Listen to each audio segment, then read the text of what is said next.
qualquer pessoa fica aprendendo quais são as regras de algoritmo para poder ela viralizar seu conteúdo. E você consegue medir isso o tempo todo. É como se você soubesse quantos likes teve o programa do Gugu hoje, sabe? Sim. Então, hoje você consegue ver. E aí as pessoas ficam validando as outras socialmente mediante uma escala de fama e conhecimento. E isso faz com que em quase todas as áreas você tenha pessoas que são mais influencers do que um profissional daquela área. Total. Então, na política é isso. A maior parte dos políticos da nova geração não são políticos, eles são influencers. Você acha que esse bolsonarismo, ele acabou bagunçando muito o que é o conceito de direita, de verdade? É uma ótima pergunta, porque nominalmente eles são de direita e eles praticam, enquanto discurso, vamos dizer, símbolos à direita. Eu posso até colocar eles à direita, porque você pode ser corrupto de direita, você pode ser traidor de direita, você pode ser todas essas coisas de ser de direita. Não tem não tenho nenhum impeditivo para isso. A gente pode estabelecer aqui também, na sua visão, o que é ser de direita também, né? Historicamente, o que a gente chama de direita é o defensor da ordem, e da ordem, pode-se falar da ordem política, da ordem moral, da ordem hierárquica, e a esquerda como aquela que tenta inverter ou subverter a ordem. Então a gente tem uma briga de caos e ordem, a gente pode colocar aí até o yin e yang, aquela simbologia toda. Então o bolsonarismo, ele se apropria dos símbolos da direita, sendo eles próprios, vamos dizer, brasileiros típicos na política. A gente pode colocar aí, que é o cara do centrão, o cara que tá na política para fazer um patrimônio, para ficar abastecendo determinado eleitorado. O que eles tiveram foi algo que foi muito específico dos anos 10, vamos colocar aqui, que foi o surgimento das redes sociais, e aí as pessoas se identificarem dentro dessas bolhas com seus símbolos. Por isso que quase todos esses heróis da direita no mundo inteiro surgiram nos anos 2010. Eles não vêm nos anos 2000. Eles são um fenômeno dos anos 2010, 2014, 15, 16, 17, 18, né? Tudo surge mais ou menos ali, todos esses nomes internacionais que a gente vê. E o Bolsonaro foi essa versão no Brasil, né? Então as pessoas começaram a fazer uso de redes sociais, e especialmente os mais velhos, isso é parecido com o Trump. Eles geram uma identificação no sentido de, esse cara aqui ele é como eu, ele é que nem eu, ele fala as verdades. Porque aquela geração mais velha, a geração boomer, ela tá tendo ali sua espécie de o canto do cisne, a sua última grande tentativa política de ver sua visão de mundo interferir na realidade. Então o Trump é isso nos Estados Unidos e o Bolsonaro faz isso no Brasil, a família Bolsonaro. A questão é que o Trump, o Trump conseguiu trazer as gerações mais novas com ele. Na última eleição isso ficou bem claro. A família Bolsonaro já não consegue. Então eles ficaram muito presos no famoso tiozão do Zap, né, a tia do Zap. E aí o eleitor mais novo à direita, ele tá preso, ele tá, vamos dizer, aberto. Então você tem o Nicolas, que conversa muito, a gente conversa muito com o eleitor mais jovem. Então, no fundo, se a gente olha direitinho esse desenho, eles estão administrando um ativo que vai envelhecendo e vai meio que sumindo, né? E o futuro não é com eles. Então,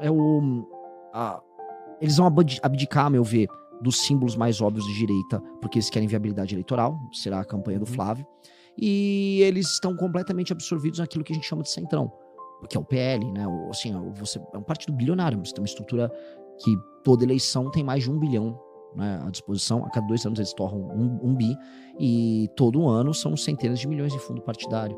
Fora os negócios que os caras fazem. Então você tem um universo que é muito sedutor, e eles já estão completamente comprados nesse universo sedutor. Então, se você quer mais vídeos sem filtro, sem enrolação, já se inscreve no canal e deixa o like. Você vê que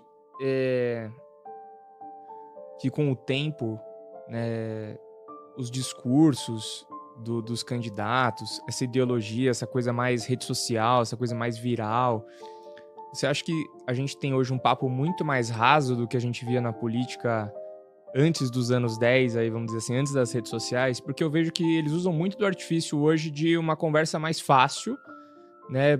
Se prendem até em pautas de ideologia, porque, cara, isso fica muito mais fácil da galera entender as coisas, né? Em vez de eu conversar sobre a economia do Brasil e eu falar sobre, cara, sei lá, sobre família ou sobre a luta LGBT, fica mais fácil, né?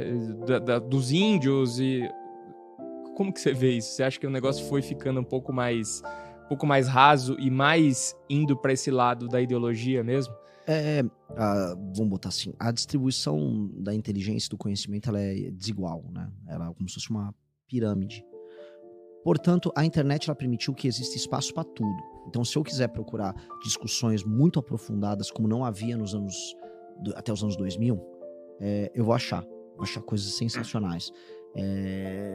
Você consegue, no próprio YouTube, para não ir muito longe, você cavucar vídeos, pesquisas, entrevistas, debates com professores, teses novas estão surgindo, você vai encontrar. Você consegue encontrar uma cena muito viva. Agora, assim, isso aí é restrito a uma minoria no Brasil, de poucos milhões de pessoas, diria 1 a 2 milhões de pessoas no máximo, estourando, no mundo mais, claro. Só que aí você também, como ela é democratizante, as redes sociais, ela faz com que uma massa gigantesca de pessoas consuma conteúdo imbecilizante, né? Que é natural. As pessoas consomem conteúdo de massa, as pessoas assistem Big Brother, porque é um produto de massa, as pessoas, sei lá, vão ouvir pisadinha, coisas assim, porque é um produto de massa. Sim, fácil, né? Fácil de consumir, né? E aí, o problema é que isso bate na nossa cara muito mais fácil, porque as redes sociais te permitem interagir com esse mundo pop o tempo todo, ele tá na tua cara o tempo todo. E você, por mais que você tente se isolar do mundo, construindo alguns conteúdos melhores, você não consegue. Então, é uma dádiva que vem com uma maldição. Então, você consegue ter camadas de discussão. Hoje, para você produzir política, você tem que criar as camadas dela. Então, nós fazemos assim. O topo nosso, a gente tem uma revista impressa que não tem nem conteúdo online. A pessoa paga, faz assinatura para ler um material de ponta nosso, para entender sobre o mundo, sobre o passado, sobre o futuro. Beleza. Revista Valete tá lá. Agora, eu tenho que ter criadores de conteúdo nosso fazendo reels diários. Eu sou pré-candidato, tenho que fazer reels o tempo todo. Tenho que fazer 5, 6 vídeos por dia pra me tornar mais conhecido. Não vou vender a mãe nos reels, mas tem que ser popular. Né? Você tem que ficar conhecido, não tem muito o que possa ser feito. Tento criar para as pessoas a jornada da base ao topo. Não que todo mundo da base ao topo, isso não existe. Não, nem tem como. Mas pessoas vão ficar no meio, pessoas vão ficar mais aqui, outras vão ficar ali. Acho que você tem que ser completo na forma como você passa a sua mensagem. Mas, para te responder de maneira clara, o debate está muito ruim hoje? Sim. E o debate tende a ficar pior? Sim. É triste, mas é verdade. Vai ficando cada vez mais raso. Vai porque não há... Tem um problema, que é o seguinte, a política ela era um mercado fechado. É igual ao conteúdo. Vamos dar um exemplo. Antigamente você assistia as coisas na televisão. Sim. E a televisão tinha um domínio completo e ela fazia a própria grade. Você tinha, querendo ou não, um apelo para audiência e tal, mas no fim do dia você tinha um grupo de pessoas que concentravam o que poderia e o que não poderia ser feito. Hoje, qualquer pessoa fica aprendendo quais são as regras de algoritmo para poder viralizar seu conteúdo. E você consegue medir isso o tempo todo. É como se soubesse quantos likes teve o programa do Gugu hoje, sabe? Sim. Sim. Então... Hoje você consegue ver, e aí as pessoas ficam validando as outras socialmente mediante uma escala de fama e conhecimento. E isso faz com que em quase todas as áreas você tenha pessoas que são mais influencers do que um profissional daquela área. Total. Então, na política é isso. A maior parte dos políticos da nova geração não são políticos, eles são influencers. E eu repito, qual é a função social do Nicolas Ferreira? Ele é um influencer que produz conteúdo sobre política. É isso. Qual a função da Erika Hilton? Ela é uma influencer que produz conteúdo. Ela, né? A gente tem que ser bacana. Sobre política. Isso. Agora, factualmente, as pessoas se sentem inspiradas a produzir um conteúdo sobre política bom, ou atuar politicamente bem, ou, na prática, ser famosos. As pessoas entendem que o poder é a fama dessa pessoa. E isso é muito ruim. Porque aí todo o sistema de incentivo é para que a pessoa crie conteúdos imbecilizantes, reduzam a prática política a criar conteúdo, e aí nada transforma a vida das pessoas. Então repara, um político de direita que não cria nada, a função dele é torcer para ter sempre uma confusão no dia, para ele poder ter uma pauta para gravar. Sejamos honestos, eu sou um político de direita. De esquerda também, os do PSOL são todos assim. No dia ele tá, hoje não teve nada, hoje não aconteceu nada, porque os caras querem gravar. A função social de um político é gravar. A maior parte dos gabinetes dos políticos de direita e de esquerda no Brasil são estúdios. Estúdio de gravação. Então ele fica lá, grava o vídeo. Tô indignado. Ó a esquerda aí que hipócrita. Olha, essa direita é fascista. É isso. E a gente tá pagando por isso. Essa é uma sensação muito ruim que dá. Que é uma sensação de que não vale a pena você trabalhar. O Kim Kataguiri, a gente citou ele no começo, ele trabalha igual um cachorro. Agora, as pessoas dão mais valor se um deputado grava um vídeo, se for de direita. Olha só, Xandão, vagabundo, acabou. Sério, o Farrur, eu nem tenho nada com ele, eu achei um sujeito engraçado, um cara com bigodão lá do Paraná, um policial. Ele ficou gravando uns vídeos, work hard, seu safado. Aí ele foi fazendo umas musiquinhas. Milhares, assim, de curtir, milhões de views pra nada. Então, a política, vamos dizer, isto aqui fez a política se tornar um negócio muito retardado.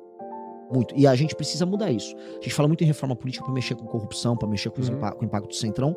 Só que e o impacto dos caras que nem estão envolvidos nos escândalos de corrupção? Que eles só tornaram a política uma grande imbecilidade. Erika Hilton, acho que é um exemplo.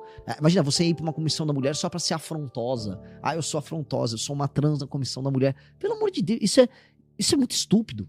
Então, como assim, realmente precisa mudar. Eu tenho algumas ideias pra mexer nisso, mas definitivamente ser famoso não tem que ser um qualificante para você ser um político. Não deveria, em nenhuma medida.